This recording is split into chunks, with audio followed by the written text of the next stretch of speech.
என்ன பண்ணணும் படிக்கணும்.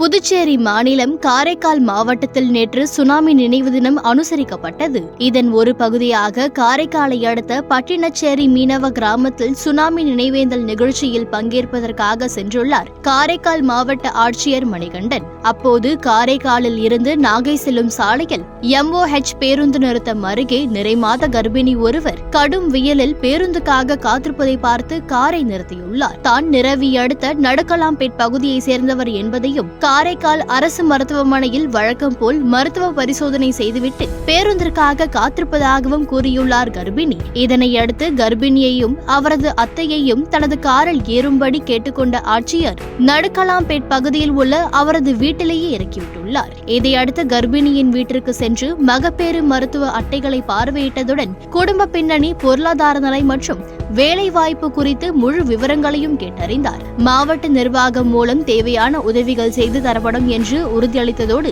மாவட்ட தொழில்துறை மூலம் மானியத்துடன் கூடிய வங்கிக் கடன் தரப்படும், மகப்பேறு காலம் முடிந்த பின்பு சுயமாக தொழில் தொடங்க முன்வாருங்கள் என்றும் அறிவுரை வழங்கினார். தொடர்ந்து அப்பகுதி குழந்தைகளுக்கு பிஸ்கட்டுகளை வழங்கிய அவர் நன்றாக படிக்க வேண்டும் என அறிவுறுத்திவிட்டு அங்கிருந்து புறப்பட்டார். மாவட்ட ஆட்சியரின் இந்த செயலுக்கு அப்பகுதி மக்கள் பாராட்டுக்களை தெரிவித்துள்ளனர்.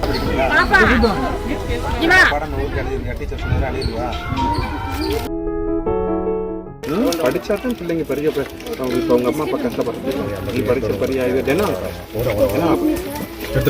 டீச்சர் அப்படியா டீச்சர் ஆகுதுன்னா அப்ப நீ என்ன பண்ணணும் படிக்கணும்.